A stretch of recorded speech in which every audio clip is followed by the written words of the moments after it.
Alright, good morning everybody. It's Erev Shabbos, Parshas Noah. Always everybody looks forward to these Parshios because they're so interesting. There's so much in there.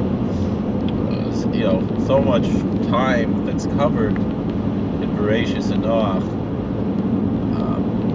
So everybody has a certain geschmack, and it reminds us of our childhood because we always hear these stories. But then, to understand what's really behind them, not just the stories we heard in Sunday school, but like what the text actually says, and looking at the text, examining the text, finding the secrets in the text.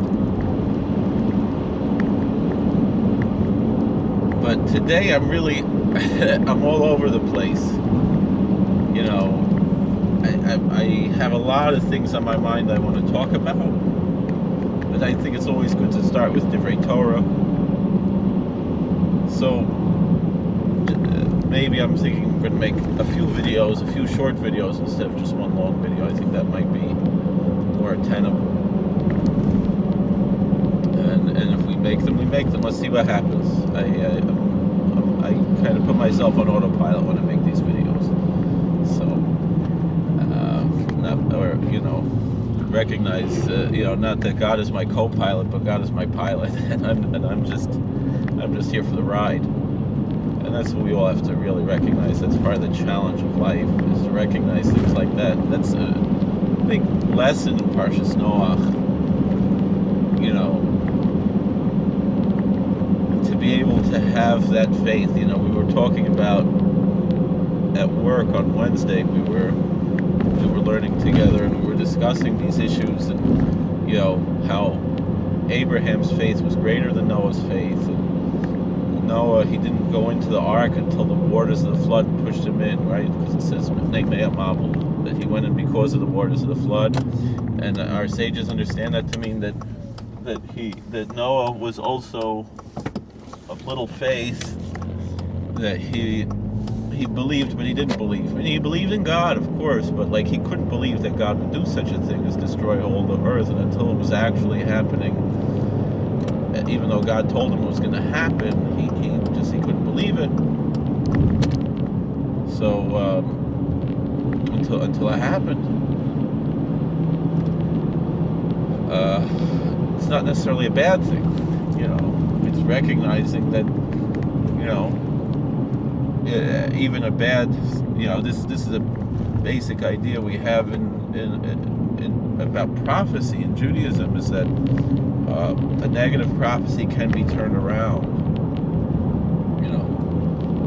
and it could actually have been something positive if the people would have just repented, but they didn't, and the world was destroyed. And I think that was part of the issue here. But Noah, to a certain extent, was there on autopilot. Oh, there's a fox crossing the road. That's cute. Red fox crossing the road. They're so tiny. People think of these big animals, but they're quite small.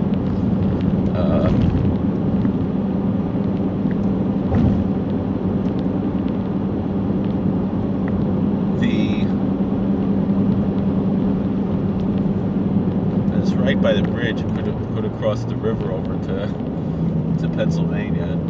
Although they could, I'm sure they could get across the river in the water too.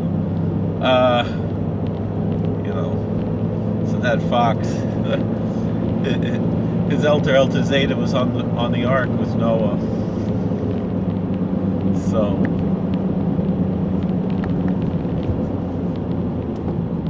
Noah, therefore, he recognized, kind of that God is in control, but also one thing that, there's this whole argument about Noah, and everybody likes to blame everybody else for this. I mean, I've seen it, that the Bali Musar, I'm not talking about the classical Bali Musar, I'm talking about the modern day Bali Musar, right? They'll always say, or the non-Hasidim, they'll say, it's the Hasidim who they interpret, Noach dach gewähnt tzaddik in Pelz.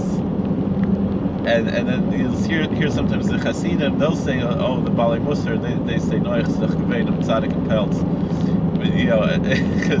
because like the Baal Shem Tov said, it said, everyone's putting down Noach, but it says Noach Ish Tzadik. It doesn't say that about you and me in the Torah. It says that about Noach, so that Noach was a Tzadik. So we can't be putting down Noah. So in any event, so here we are. Like I said, we're back to Parshas Noah,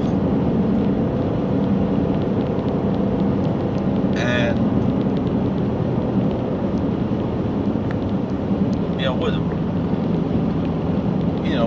so this, that he was of small faith, that's kind of a good thing, that he recognized that God couldn't turn this all around, and he refused to believe. He believed in a good God, and he refused to believe that God would destroy the world, even though God told him he would. So he had such a tremendous trust in God, and some people say maybe that was his downfall.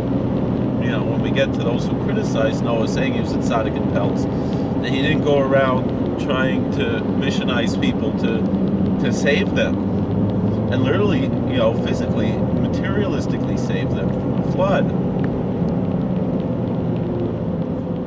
He didn't do that, although we say, though, that, he was, this is what I was taught in Hebrew school, why did it take so many hundreds of years for him to build the ark? Is that God gave him the opportunity, that people would walk by and they would ask him, what are you doing? And he's like, well, I'm building, God's going to destroy the world and I'm building this ark. We hear these different stories, and it's interesting. I've been listening to Rabbi Bart Zadok. If you look up koshertorah.com, he has on YouTube, he has short videos that give big insights and certain things. He said, there were people who went to different dimensions. They went to inner Earth. They went to outer space. It wasn't just Noah in the ark. It's just Noah was the only one who was on the face of the earth who survived. But people went other places to escape the flood. And there are stories. There's a film that some people say is a hoax, and some people say is authentic. It purports to be, I believe, Apollo 19, which officially that was planned but never came about. But the legend that goes around is that there's this film that's you can find on YouTube where they land on the moon. And the thing is, if it's a hoax, they did a very good job of it. But they land on the moon and they go inside this alien craft or this spaceship or something that's on the moon, and they go inside and they find a woman's body.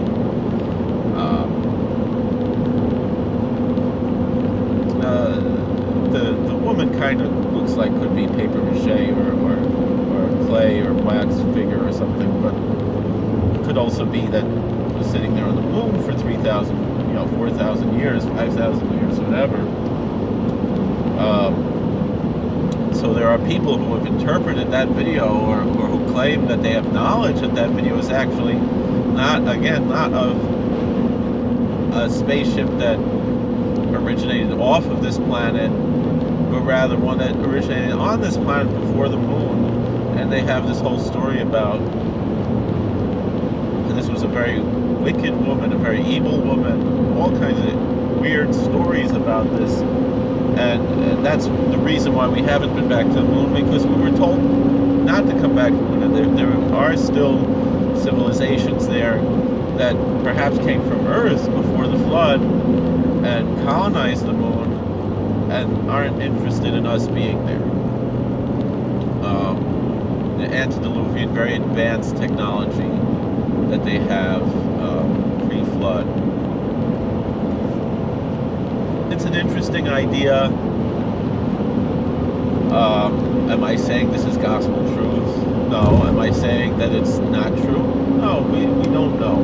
It's possible that it's true. I mean, certainly when we think about how quickly technology has advanced in our day, that we went from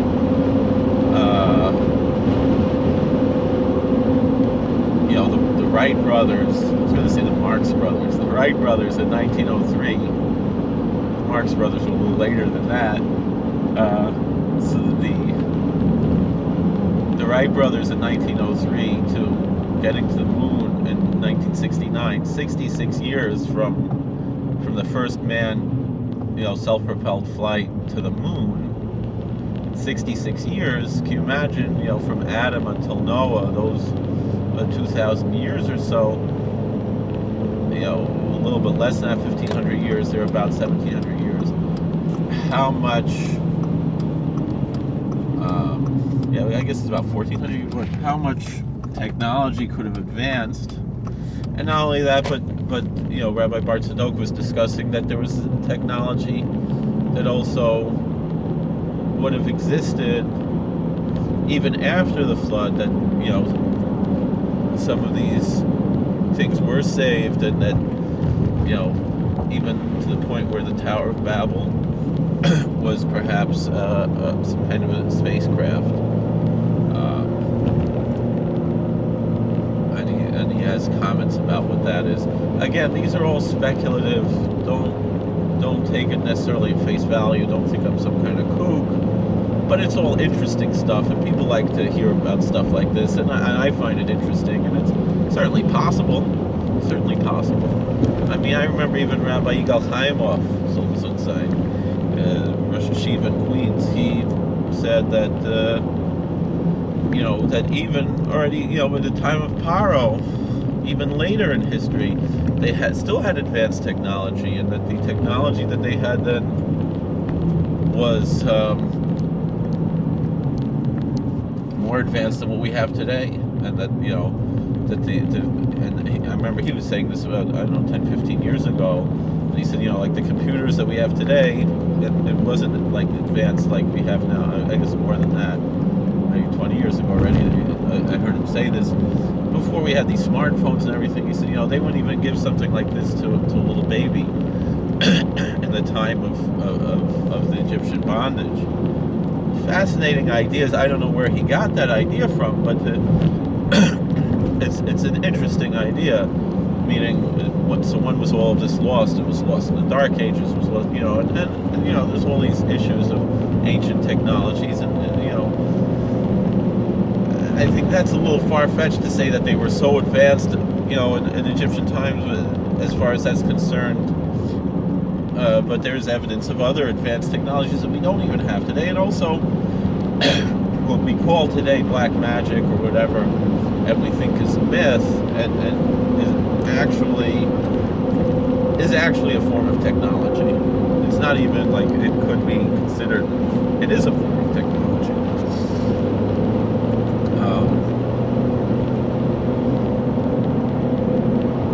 So we have all of that to discuss. All of the so-called chesronos of Noah, all of the so-called deficiencies that Noah had, were really milas in a certain sense. They were really his good points. Meaning, I think it was the Kedushas Levi who said like this. We know Rashi says, each tzaddik tomim that Noah was a righteous man who was perfect in his generations. And what does that mean? And so, Rashi brings the Medrash. It says, Yesh Rabbi Seinu, some of our rabbis, that interpret this in a positive way, to say that if Noah had lived, see if Noah was righteous in such a wicked generation. If he had lived in a righteous generation, he would have been even better. And then Rashi says, V'yesh darshim l'ganai, and then there's some who interpret it negatively to say, that if Noah had, sure, it's no big trick to be, no big kunst to be a tzaddik in such an evil generation, although it is, because people are influenced by their surroundings and they're very easily, and it's definitely hard to be righteous in a wicked generation like that. It's difficult today because of all of the, and even people who are religious otherwise find themselves, with temptations that really did not exist as much. They existed, sure, of course they existed, but the level to which they existed, the ease to which they existed, and the difference in the society today, where just everything is out there.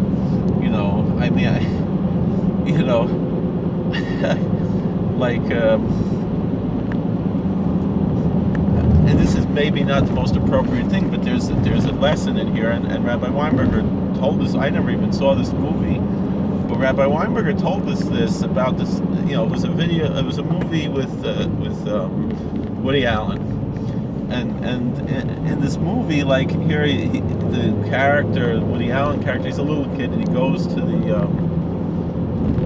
he goes to a candy store or something, and he's like, trying to like be very discreet and like kind of whisper, and but also kind of seem a little cool, as nerdy as he was, and this and that, and to ask for, I'm not going to mention the name of what he was asking for, but something inappropriate with inappropriate, material. And you know what I'm talking about. In the old days, they didn't have the internet, this and that, and then the shopkeeper in the candy store, he's like, he said, he like screams out to the boy in the back, oh, the kid wants a so-and-so, whatever, a magazine. So,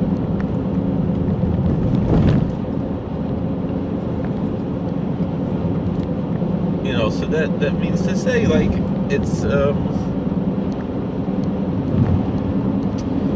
in those days, these things existed, but it was, you had to, it took some effort, right, to get something you're not supposed to have, and nowadays there's nothing to stop anybody except one's own Yirah Shamayim, and if someone falls, you can do tshuva. Never forget that, the power of tshuva. But so in a certain sense, though, so it's much harder. It's very, very, and perhaps this is a generation where we have to focus on tshuva more than anything else. Just Sheva Yipol Tzaddik will come, that the righteous falls 7 times and gets back up. And yet still it's called Sheva Yipol Tzaddik, that he's still called righteous as long as he gets up again. He can fall 7 times, but he can get up again. And that's the whole point there, But still, back to what we were talking about. So, you could say, oh, it's very easy to be a tzaddik when compared to everybody else, everybody else goes this far, and you at least, say you're not going to go that far, that type of thing. Or you're doing tshuva constantly, or everybody else thinks it's okay, and you at least recognize it's not okay. That's also a big thing. That's probably bigger than anything, because that's the whole point. Meaning, not to fool yourself to think that you can accomplish something, but to recognize that we are not perfect. Only God is perfect, and recognize that we're wrong when we do something wrong, and not to try to constantly justify when we do something wrong. That's probably the biggest thing that we have to work on in our generation, is to just simply recognize that what we're doing is wrong, and to at least put in some kind of effort to be better. Every tiny little effort these days is tremendous, because most people just don't even care, and the thing is that they're losing out. That's the real thing that's going on there. It's the people who don't care and think everything's no big deal. They're losing out more than anything else, because when something's no big deal, then it's also not very special. Then it's no big deal. And so then your whole life is no big deal. But we have to recognize that to a certain extent, everything's a big deal. And there is a place to say certain things are no big deal. When you're able to move on, when you're able to recognize you did something wrong and you move on, and you don't obsess over it, and you don't become unhealthy, dealing with mental health, that's a big issue, that people become obsessive with these type of issues. And so you have to recognize it is a big deal, but it's also not a big deal, but in the opposite way that the world says it. Meaning the world will say something's no big deal, it's no big deal. So then what? So then it's boring after a while, and then you're going to look for the next thing because the first thing was no big deal, so then you want to try something new. And then you're going to wind up so far away from anything that's normal. Because people, they get bored very easily. But if everything's a big deal in a positive way, and you're able to, be in control, and not let the world, not let, your body control you, but you're in control of your body. So then, life is much happier that way. Because you're not living just like an animal. I was reading last week from, what's his name? Melech Biederman, big Rebbe, Melech Biederman from Lelev. He doesn't call himself Lelev Rebbe, I don't know why. He's a very popular speaker, preacher, and Melech, he said, that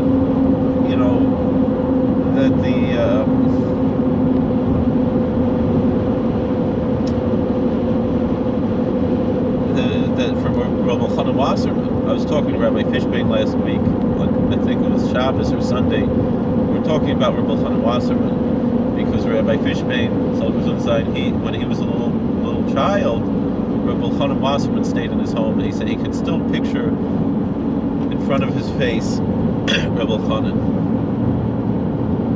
And I think he even said that Rabbi Chanan sat with him and they learned Aleph Beis together. And Rabbi Fishbane was a Yosem. His father passed away when Rabbi Fishbane was 4 or 5 years old, something like that. So he remembers Rabbi Chanan. And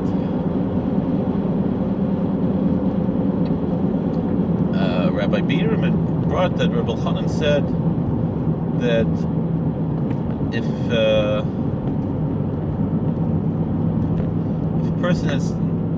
person lacks Yerushalayim, awareness of God, fear of heaven, is what defines us as human beings. And if a person lacks that, he is basically an animal. And he brought proofs for that. The famous thing is that by the Plishtim in Grar, by Abimelech, Avram Avinu said, said that he said there's no fear of God in this place.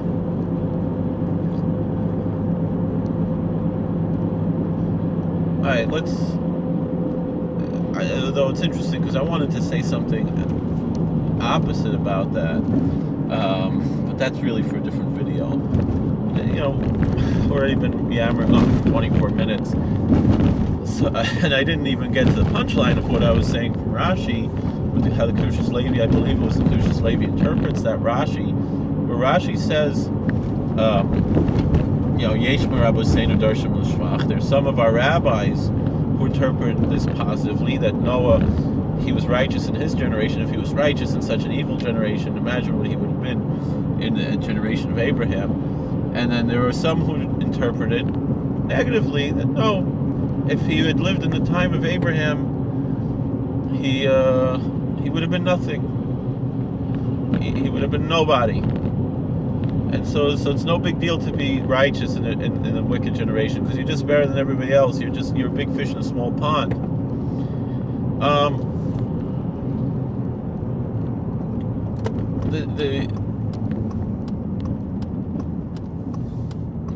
The answer that I remember Rabbi Weinberger taught us, and I believe it was from the Kedushas Levi, this is a long time ago that I remember hearing this, is that when it says some of our rabbis interpret it positively and some interpret it negatively, not some of our rabbis, but just some people, somebody. Who was that? Who was it who interpreted it negatively? It was Noah himself. That Noah was so humble that he said, if I lived in the time of Abraham, I would have been nobody. The thing was, Noah did live in the time of Abraham. Abraham was in his 40s when Noah died. And again, when we were talking the stories of the Tower of Babel, there are legends again. Legends. They're legends that Noah and Abraham actually together went and protested against the Tower of Babel.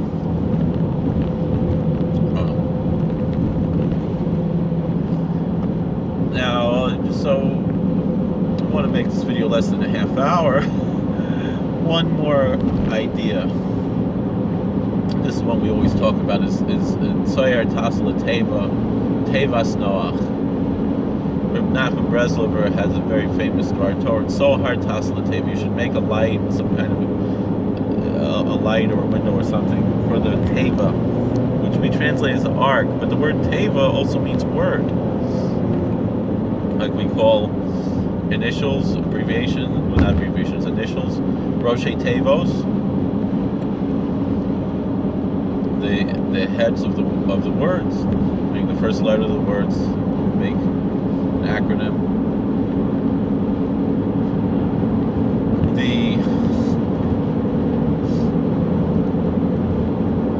So Teva not only means a box, an ark, but it means a word. And so Rabbi Nachman says we have to illuminate our words, but also before we get to what Rabbi Nachman is saying there about illuminating our words, his Zayda, the Baal Shem Tov HaKadosh, he said that we should, when we're illuminating the words, we enter the words. We enter when we're said to enter the ark. We enter the words. We go into the word. The word of God, the words of Torah, the words of Tefillah, the words of Scripture, the words of prayer. We enter into the word. And when we're in the word, the very same waters that would have drowned us if we were outside of the word lift us up when we're in the word.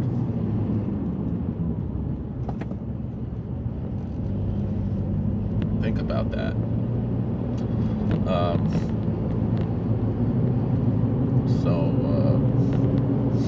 So then we say Tzohar Tasla Teva, make a light for the word. Just one more idea from Parshas Noah.